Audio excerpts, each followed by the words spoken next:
Let's take them one at a time. We start with Houston. Now, last week in the wild card weekend, I went 3-3 against the spread. The one that surprised me was the Chargers.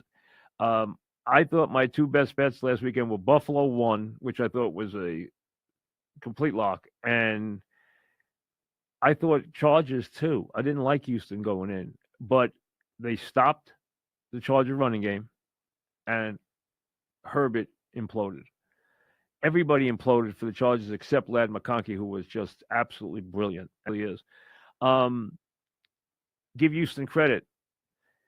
Give their defense credit. They won that game on defense. They didn't win that game on offense. They made a couple of plays, though. That play where it was a bad snap, he picked up the ball.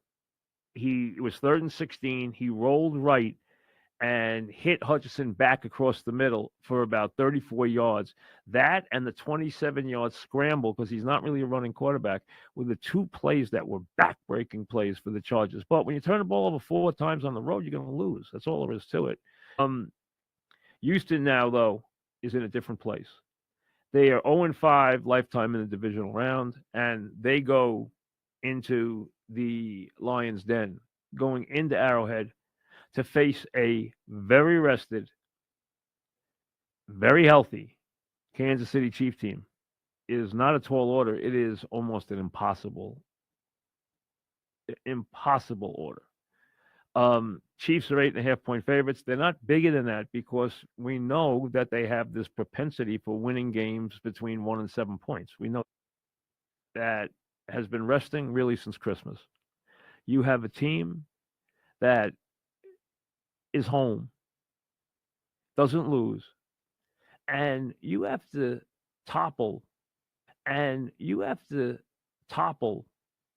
a Hall of Fame quarterback. I mean, a Hall of Fame coach who is on his way to be a legend, a Hall of Fame quarterback who's on his way to be a legend, a Hall of Fame defensive lineman in Jones, and a Hall of Fame tight end in Kelsey. So think about it. You're looking at 4 lock Hall of Famers, and you're looking at 2 absolute all-time legendary figures in this game, and Andy Reid and Mahomes. Andy Reid's one of the great coaches of all time. Now, in my pantheon, okay, you start in my world. The best coach of all time in any sport is Vince Lombardi. His name adorns the trophy for a reason. Lombardi is 1.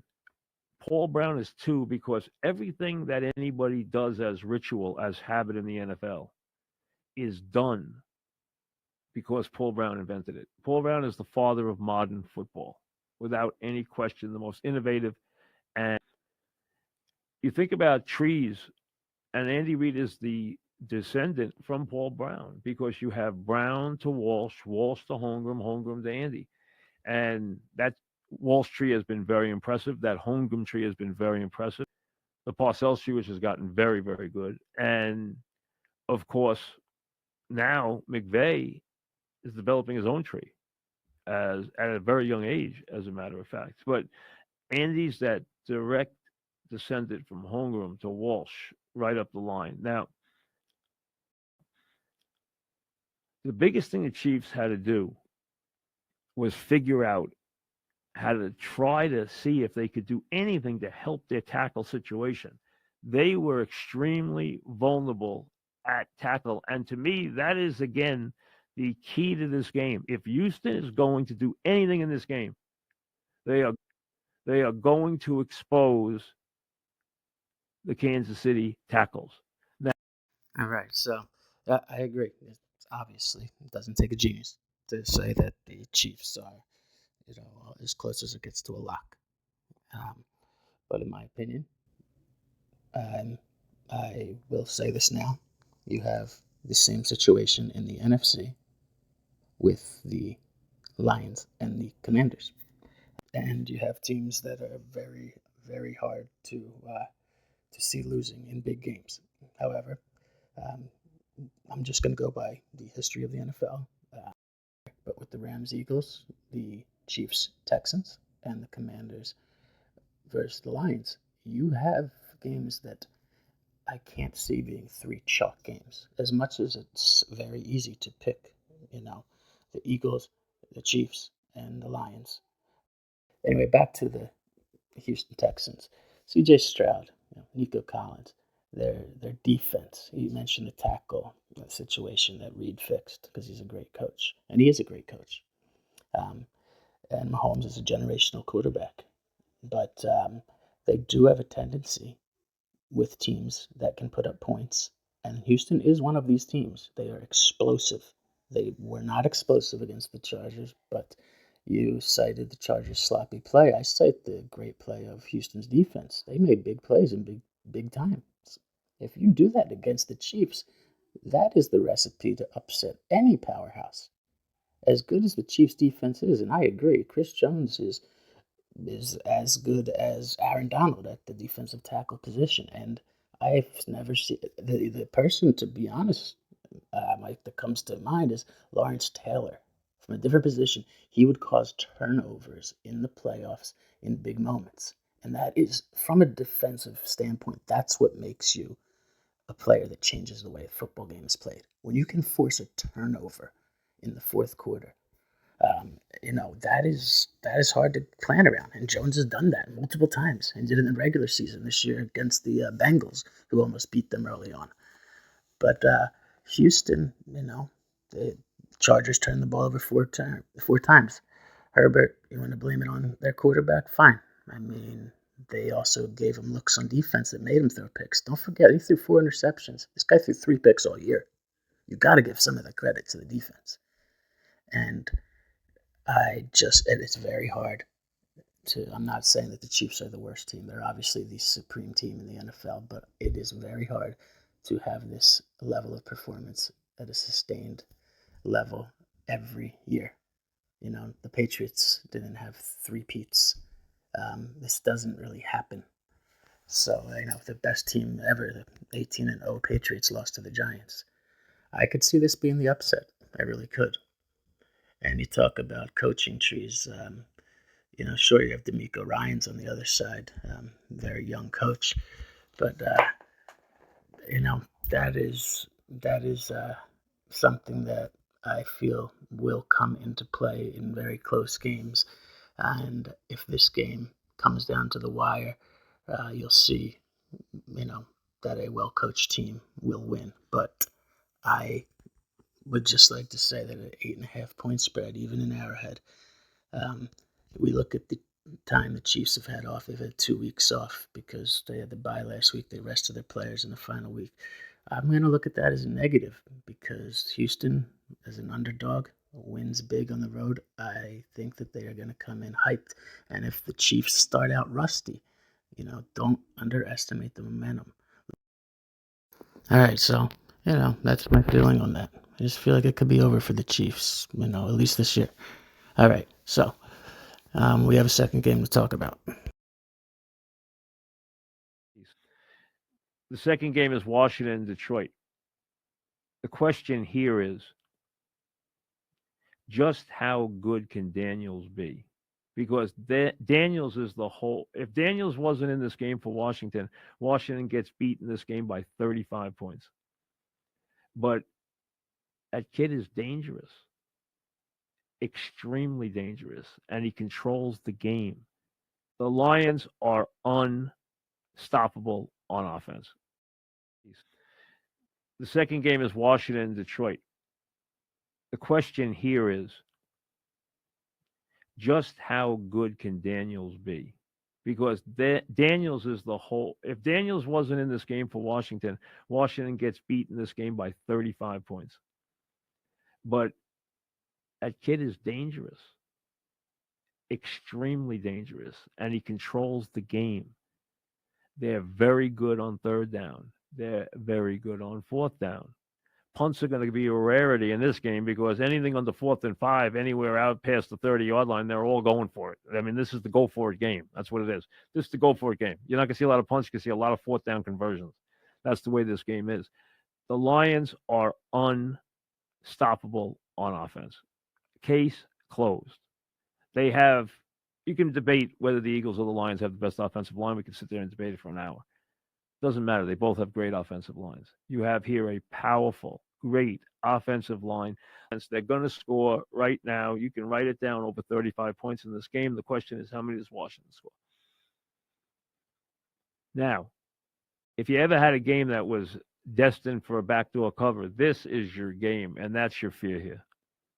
And I'm going to pick the Lions to win, and I'm going to pick them to win by more than the 9.5 because you got to make a pick. This is the game where you can see it. I mean, you can almost script it, where Lions have broken the game open, and the kid who's had a pretty good night, had his moments, is now down 17 and hits a touchdown late, to a cover, goes for 2 and wins by 8 or 9. Can you see it? 100. I mean, it's almost like it's a script.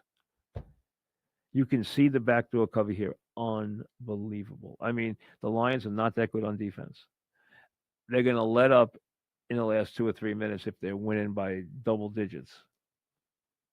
They don't care if they score. Just get ready for the onside kick, which are worthless. So the bottom line is there's a better chance of the backdoor cover here than blowing them out by 30 points. Daniels has been sensational. For a first-year player, he has been off the charts. He got a win on the road as a rookie, which is rare. The guy seems better as the game is tighter. He seems better in the fourth quarter. He calls his own number. Now, the Lions played very well against the Vikings, but they knew where the quarterback was every play. They don't know where this quarterback's going to be every play. He's going to pose a whole lot of different problems. Now, you saw Tampa using 2 spies on him in the game. 2! Which opens things up in the passing game. Balls had 2 spies on him. Why? Because every time it's 4th and 2 or 3rd and 2 or 3rd and 3, 3rd and 4, he runs for a first down. It's impossible. He's like a lighter version of Lamar Jackson. And like I said, the backdoor cover, this one could break your heart. So be careful. It could break your heart because you could get a backdoor cover in the last minute of this game without even blinking. All right. My feeling on the Commanders Detroit game. Yes, I spoke to you earlier in the week. I said I believe that Detroit is going to rush for 200 yards. I truly believe that. And you mentioned he controls the game. I mentioned this in my piece, the post game last week. They were 20 for 23 in 4th down this year. They were 4th place on 3rd down conversions this year. So Washington is very good on 3rd down. They're very good on 4th down. Punts are going to be a rarity in this game because anytime you're outside the 35, they're going to go for it. It's the go for it game. The 55.5 over under. So I'll make a guarantee. You will see more 4th down conversions in this game than you do punts. You mentioned them having the best offensive line. I agree. Eagles definitely are the other one in that conversation. But yes, and Sewell, their right tackle, I think he's the best right tackle in football. I don't even think it's close. They have a great right guard right next to him. And that is going to, Montgomery's supposed to play, but, they don't even need him because you give the ball to Gibbs. You talk about coaching. Dan Quinn, defensive-minded coach, a very big defensive background. And that's good because he's going to have to do something to plan against Gibbs because you give him a lane, he comes 100 miles an hour through the lane, he's going touchdown. This guy is a nightmare to game plan for. And don't forget, this team was built around defense, and their offense has evolved to become one of the best, so that makes it more difficult. But, Montgomery's supposed to play. Like I said, they don't even need him. Gibbs is that good. He is a problem receiving the ball out of the backfield. He's a problem running the ball. He's a big play threat. That's why, this game has the potential to get out of hand quickly. The question is that because the Lions' defense is not that strong, can Jaden Daniels expose that? And can he go blow for blow with them? That's what I see as being the key in this game. Like I said, if you're not up by 20 points going into the 4th, that's not good. Because if you see a game that even if the Lions jump out big, that it's, 14-0, 17-0, then Daniels gets it to 17-10, and then you're 17-13, 24-13, 24-16. If that's the type of game it is, and he's staying within that 8 to 10 point margin, first of all, the spread 9 points, 9.5, whatever it's at, 8.5 when it kick off. It doesn't matter. Like that is exactly what the spread says the game will end up as, and people are like you might talking about, it's going to end up like that because of the backdoor cover. They'll be up 17, and he comes down. It converts 2 point after he scores a touchdown, and now it's a 9 point game. I see there's just as good a chance as he's going blow for blow, and the Lions, stop them with their good defense on a drive that could tie up the game late or make it a 1 field goal game.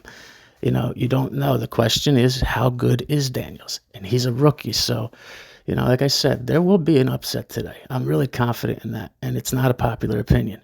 But I would have to say it would probably come from Houston before the Commanders. But, it would be so good for the NFL to see the Commanders. And I would love to see an NFC East, rivalry game in the NFC Championship. That hasn't happened in a very long time. So anyway, that's my take on the game. It's obviously all about Daniels, and, let's not underestimate the Redskins defense. Vladimir can come back healthy. If they can get pressure on the quarterback, if they can do what they did last week, cause turnovers, they can surprise some people. So, all right, and we'll get to the Rams at the Eagles and the Ravens at the Bills tomorrow.